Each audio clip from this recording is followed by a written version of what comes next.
of a villain than a hero.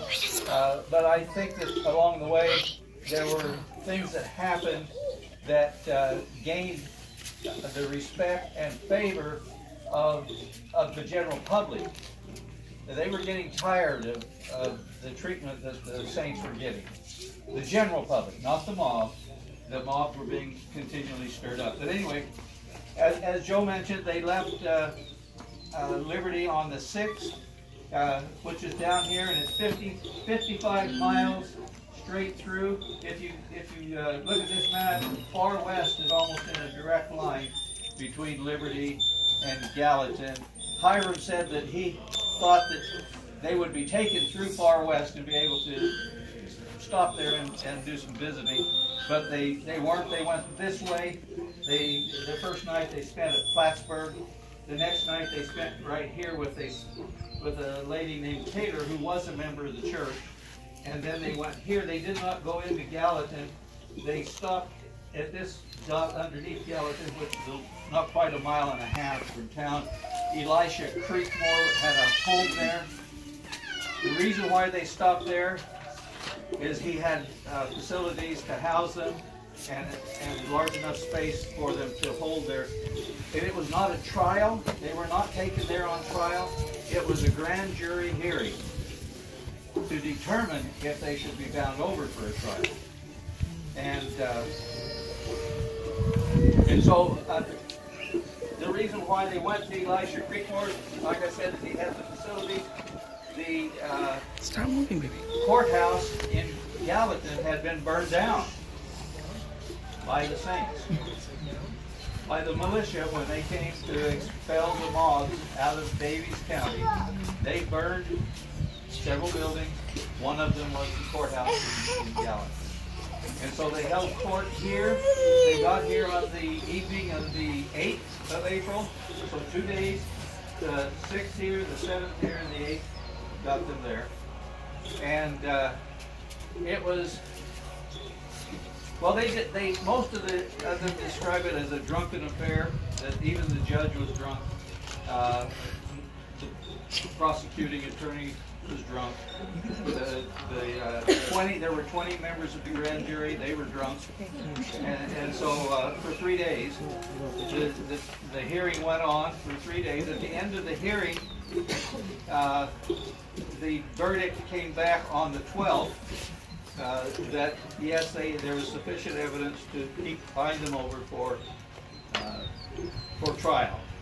However, on the 9th, Stephen Markin showed up, and he brought with him a order from the state legislature allowing the prisoners to request a change of venue.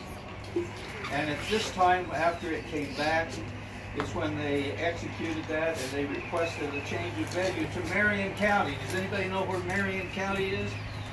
Next to Illinois. Yeah, it's right across the river from Quincy. Good thinking, but no, they weren't allowed to go there.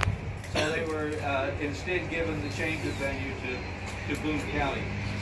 The trial, or the hearing, was over about 2 p.m. on the 12th, and there's some question as to whether they stayed there that night and left on the 13th, or whether they left shortly thereafter. But I have a quote in here from one of Joseph Smith's attorneys, and he said that he had never seen a man who could make friends as easily as Joseph Smith did. That by the time the hearing was over, most everyone on the jury, most everyone in the crowd that came and visited and everything, were friendly to them. They were no longer angry, except some of the mob. And so he said after the hearing was over, so this was 2 o'clock in the afternoon, after that Joseph Smith was out in the streets visiting with all of these people. And I would imagine he probably visited quite a time. Well, whether they left that evening or the next morning is kind of academic, but they did not go over this direction. They went from there up to Adam-on-Diamond, where they were allowed to visit with people some of the saints that were still there. And then they went 2 miles east of Adirondack, is where Sheriff Morgan and Sheriff Bowman lived. They had adjoining properties. And they spent at least the night of the 13th there. Maybe the night of the 12th. I don't know. But it would have been a long, from here to get there, they would have been probably well past midnight before they got to where they were going to spend the night, if they went up on the evening of the 12th. We don't have anything definite that says that. That's just my thinking. I've been on horseback. I know how fast the horse can travel. It would have taken them some time, plus the visit. Now there's also thoughts that the reason they went up there was so that Sheriff Morgan and Sheriff Bowman could get clothing to go on this journey. They had when they left Gallatin or Elisha Creekmore's place, they had 2 horses and a wagon. A 2-horse wagon. Now I don't know whether the 2 horses were pulling the wagon, because it also says that when they left, they had the 2 horses pulling the wagon, but all of the guards were on horses, which would have meant 4 horses, 1 driver for the wagon. So I'm assuming they had 4 horses and the wagon with 5 prisoners and a guard in it. So they get up there, and the next morning, it's pretty clear from new papers that are being released all the time. It's pretty clear that here they acquired 2 more horses. They bought 2 horses from Sheriff Bowman, and they paid him. Hiram says they paid him with cash, some cash, for one of the horses, and traded him some of their clothing for the other horse. So they had the 2 horses pulling the wagon, 2 horses that they had bought, and the 4 horses that the guards were riding. And so they left there, and then they went due south, almost due south, and they stopped right here. They only traveled about 8 miles that day. This is the day of the 13th, so I assumed that they were getting ready and bartering over the horses and things. It took them some time. And over here lived a man by the name of Josiah Morin. Is anybody familiar with that name? He was not a member of the church. He was a judge, a circuit judge. And he was a good friend of the prophet. And so they spent the night there with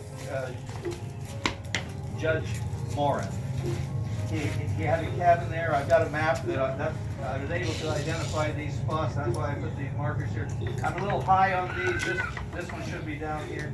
This one should be below this turnip. But anyway, I'm close. We can. And the next morning, which would be the morning of the 14th, they got up and they went about 20 miles.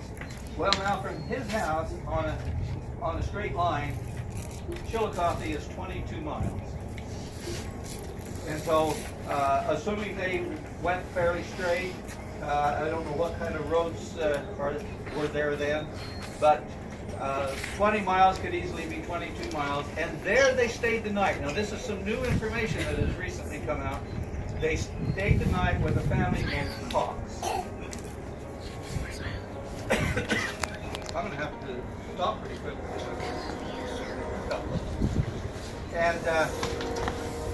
And the next morning they got up, and so then instead of having to go 50 miles, which I don't think two horses pulling a wagon can go 50 miles in one day, unless they start at midnight and end at maybe a 24-hour day. Anyway, so they stopped here, and then the next morning they get up and they head on down to Yellow Creek. And Joe's covered pretty much their escape from Yellow Creek. There are accounts that only one of the guards helped him saddle their horses and get ready. There's accounts that there was the sheriff in one. I don't know, but just suffice it to say that at least one guard helped them in their escape. And rather than taking horses that belonged to the guards, they took their own horses that they had bought. Now I have here, oops, wait.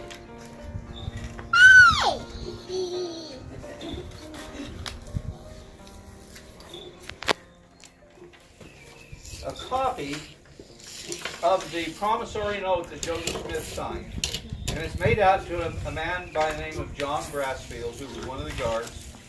And John Brassfield was the man that Joseph Smith arrested, I think, and had thrown 3 consecutive times. But anyway, and this says, one day after date, we promised to pay John Brassfield $150 for value received, given under my hand and sealed this 16th day of April, 1839. And so it was executed on the exact day that they escaped. I don't believe it was for horses. I think it was payment for his help in them getting away. And Joe was right. Later, when they were settled in Nauvoo, John Brassfield showed up with this note and was paid $150.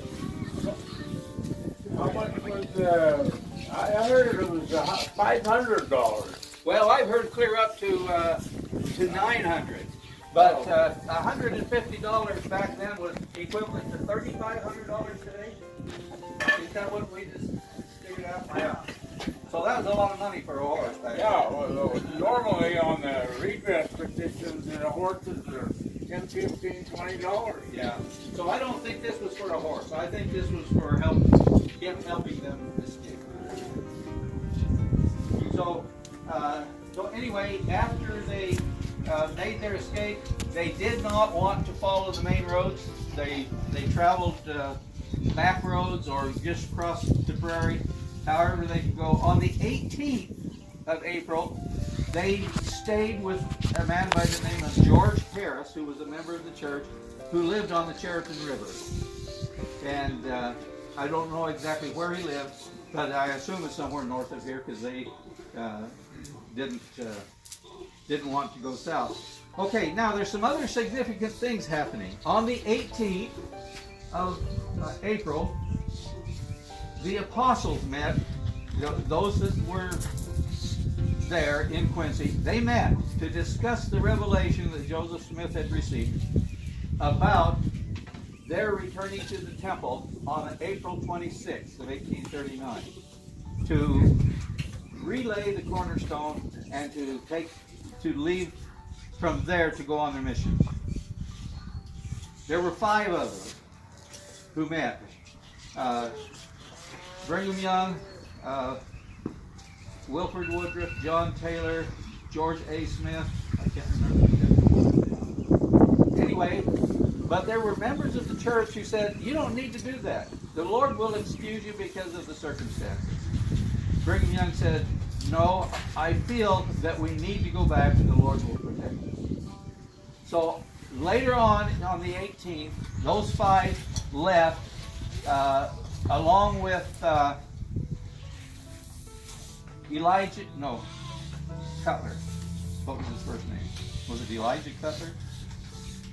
Anyway, he was the mason, the master of masonry for the building of the temple, and he was driving the wagon. There were 2 wagons actually. 3 of them were in one wagon and being driven by an apostle. The other wagon was being driven by Brother Cutler, and they left on the 18th. Joseph Smith was on the Chariton River on the 18th.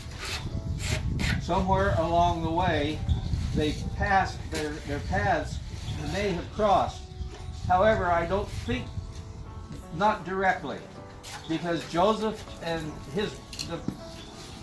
those with him were in the north.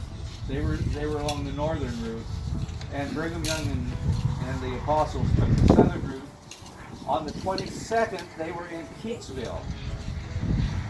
On the 22nd, Joseph and the others arrived in Quincy. And on the 26th, we're going to have this reenactment. So discuss it too much, but anyway, they did arrive there on the evening of the 25th in Far West, and shortly thereafter, right after midnight, they assembled at the temple to go about their business. And on the way, they had picked up another apostle, John Page, which made 6.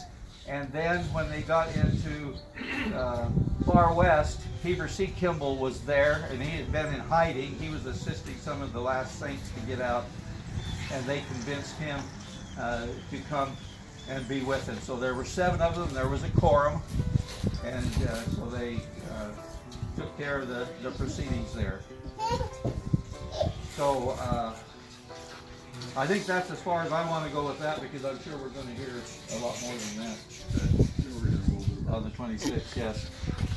Can you explain a little more about the minimus that was not dated and not signed? How it had a relevance to? Well, I think the relevance was that they weren't really sent anywhere, because it should have had where. It did not even list Boone County. It was just blank and signed by Judge Birch. And so Joseph said, we took our venue, we took our change of venue to Quincy. He filled in the blank. He filled in the blank. So anyway, I am so grateful for the opportunity to learn about these brethren, and to learn of their perseverance, to realize the hardships they went through, and the strength that they had. I'm not sure that I could have done it. I like to think that I could have, but we all like to think that we could have crossed the plains. Maybe we could, maybe we couldn't. But of course they have the strength of the Lord with them, and we would have too. So perhaps we could have made it. So I am so grateful that they persevered through all of these trials and accomplished the things that they did, so that we today can have this freedom of religion that we enjoy.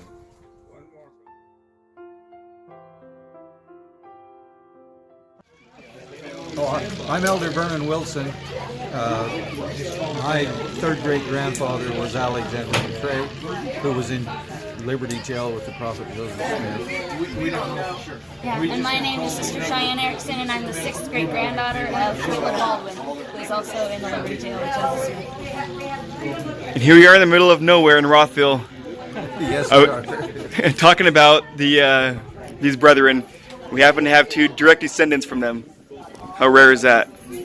But nothing is a coincidence in the eyes of the Lord, right? That's true. So that's neat. So thanks, you guys. Okay, thank you.